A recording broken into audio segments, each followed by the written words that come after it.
Hello, it's Wendy again. Today I'm going to be painting some random, kind of not quite abstract, but loose flowers.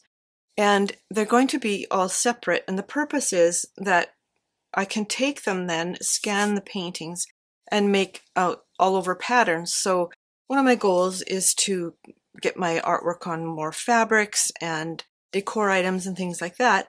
And to do that, I need to kind of take the pieces apart. So this is stuff that I have done before.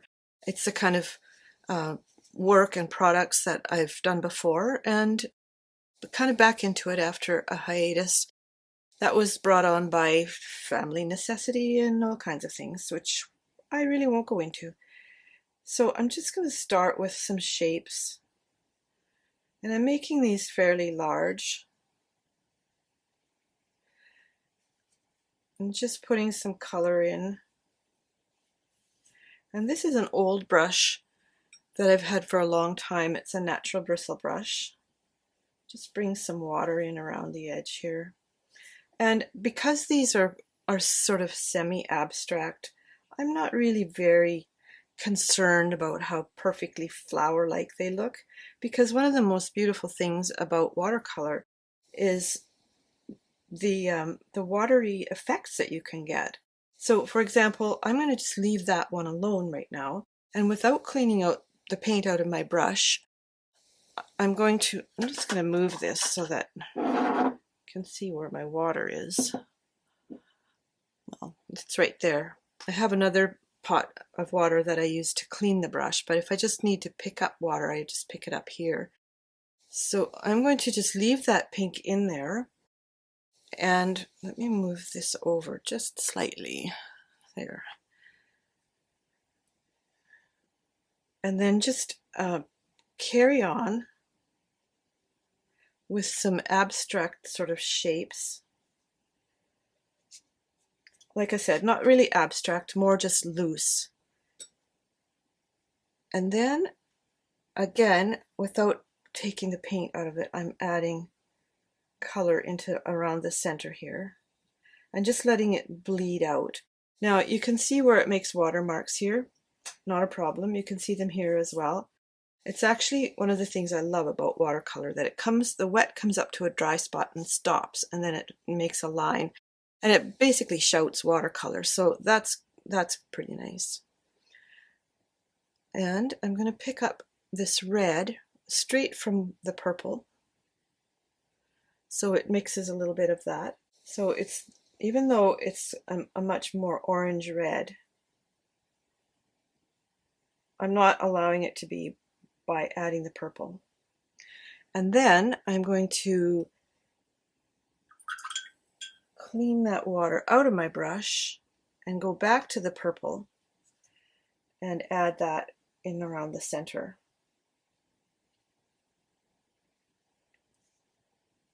See, I think that's really pretty. And to be honest, pretty is what I'm after.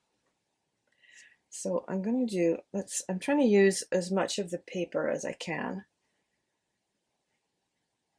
And there are flowers that come in this color, as we well know.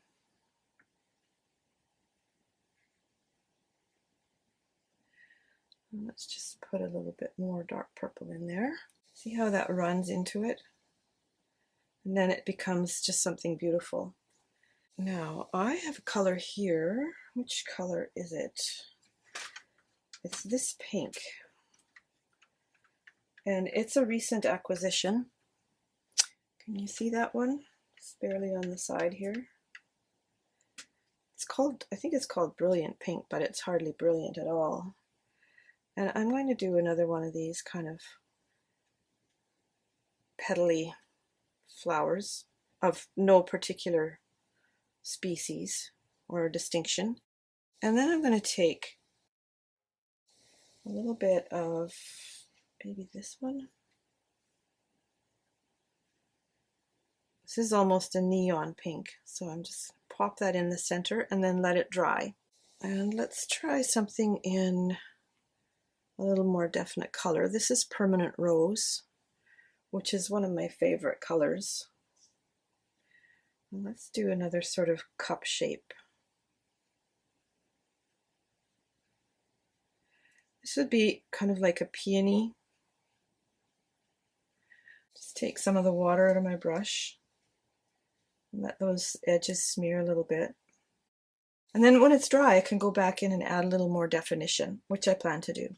Now this one, as you can see, has the table is on a slant, so the water kind of all ran down this way, which is fine also because you can fix it. Everything is fixable. That's the nice thing.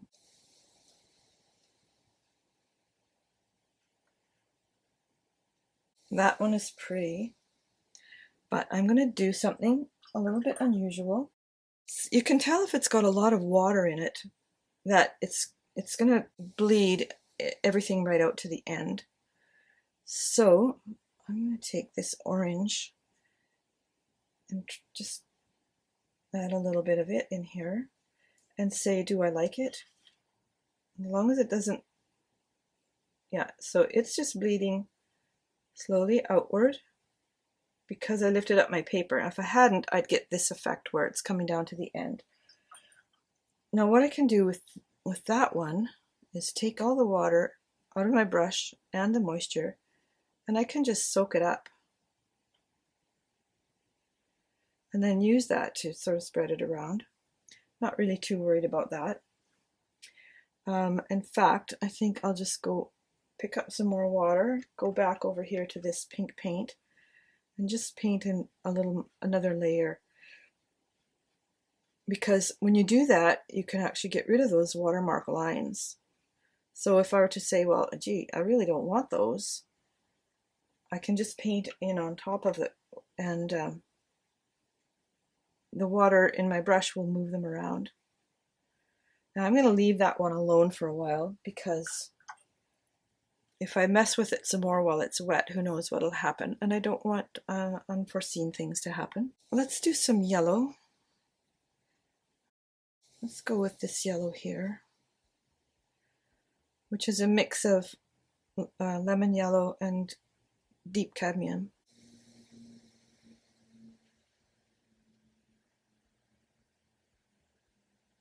I think if I do anything else, I'll probably be sorry on that one. So let's just leave it and move on to a second one, which I'm going to do up here.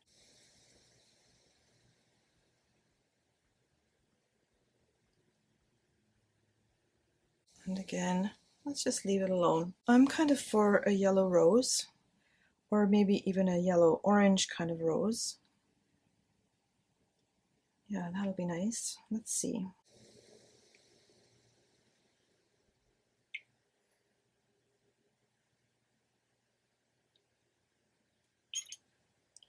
I just took quite a bit of water out of my brush, took the paint out, took the water back, because there's a lot of it kind of sliding around here. And again, let's leave that one alone. Now you can see in this purple one over here that the water pushed out this way and then it pushed back. So that's not a big deal. It can be just totally left like that. But I don't really want that big streaky line there. So I'm going to add a little bit of pink and purple. And then take some water out of my brush. But really I want a bit more intensity.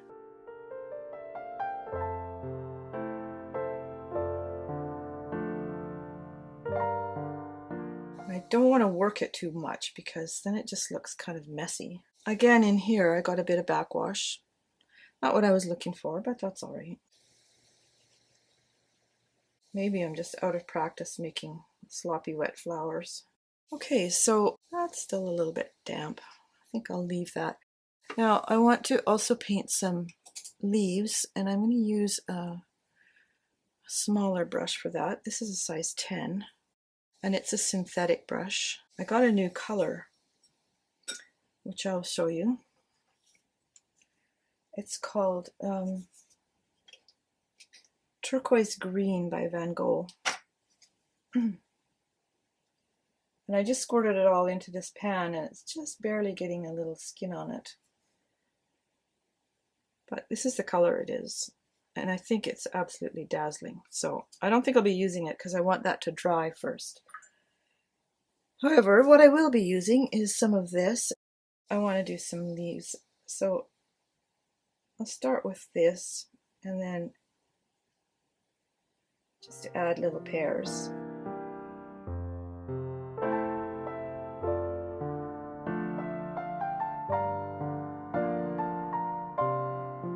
When I'm putting together something, then I can scan the pieces and tuck the leaf underneath the flower and that sort of thing. That's how that works. I've done really a lot of my work in little pieces like this.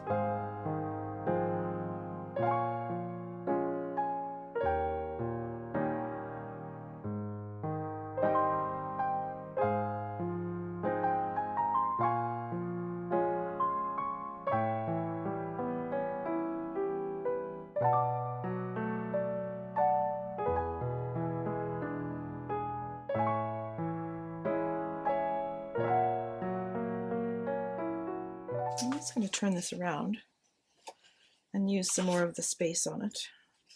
Sometimes you look at it and you think, oh, it's full, and then you turn it around and it's like, oh, there's all kinds of room here.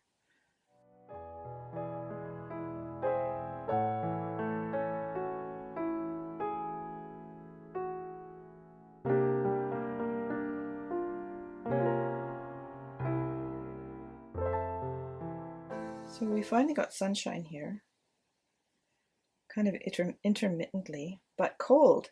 Ridiculous. The snow is low down on the mountains around us. It's like, hello, it's the middle of April. But some springs are just like that.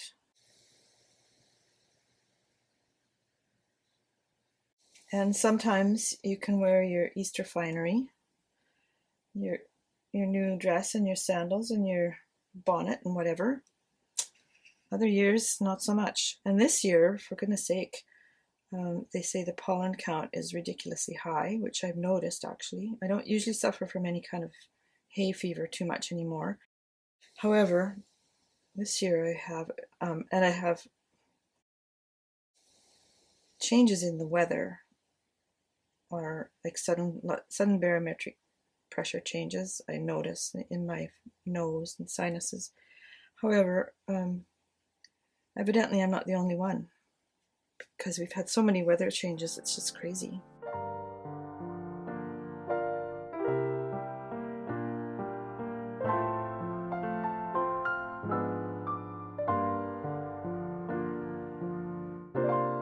All right, I think my flowers must be getting kind of dry. Some of them are. So let's add a little more to them. That one is completely dry. So I'm going to take some lamp black and just make kind of a startling center here. I love that contrast. I think I want black in here too, but it's not absolutely dry. So let's take that out of there. Now, I'm unsatisfied with this, so I'm going to pick this color up again.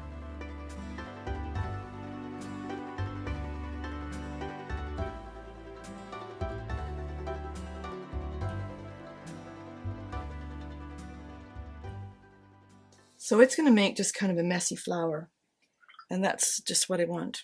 Now on this one, this is a bit unusual, but I'm going to put an ultramarine blue center.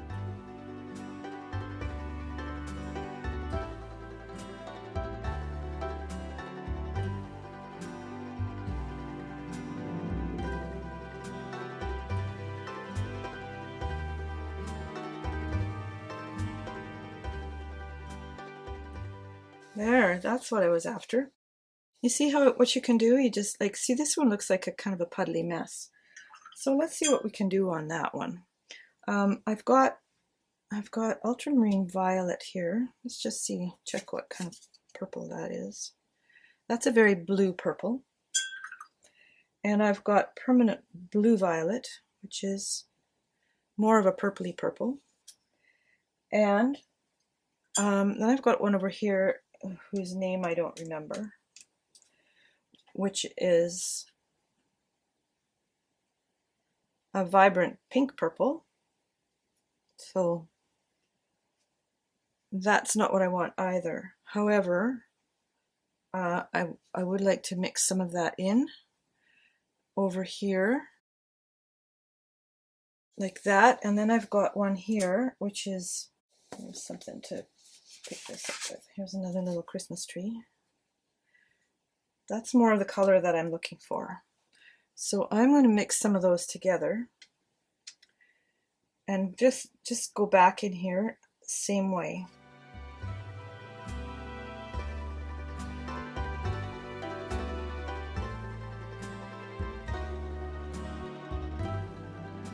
So the paint that was on there before acts as kind of a backdrop.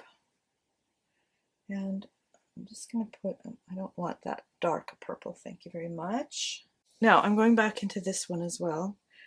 And this was, I think I had a bunch of opera in here, which is this bright pink. Ooh, that's so pretty.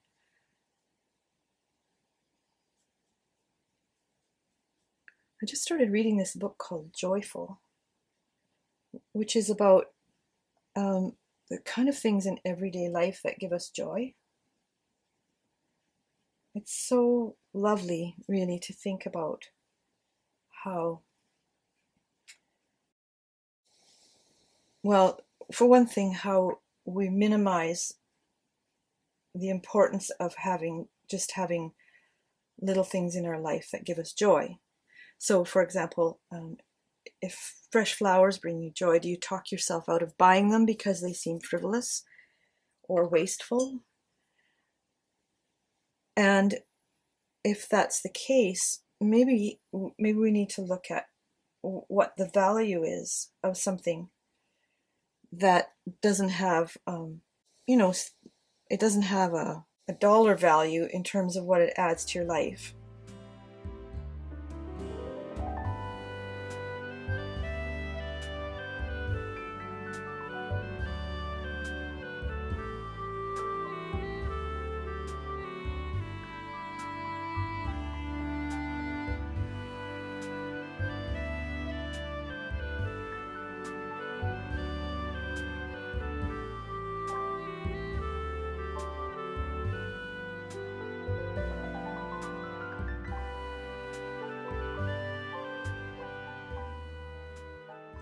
There, now my flowers and all my paint is dry, and all I'm going to do, I think, here is just to add some centers again to these bright ones in black. I think I'll maybe put a little bit of yellow on it. I'm not sure about that. See, here's the thing. You try something and it's like meh. And then sometimes when it's dry, you see it differently. Okay, we're gonna run. So let's just go with that. And sometimes you have an accident like this and it just turns out wonderfully. Other times it's like, well, that looks ridiculous. Now, as soon as everything's all dry, I'm going to scan them. I'm going to arrange them in some different groupings so that you can see how this process works. And then I will show them to you. Stay tuned and you'll see the surprise at the end. Okay, I'm back.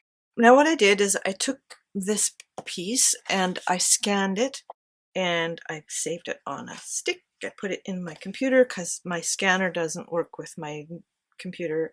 Long story.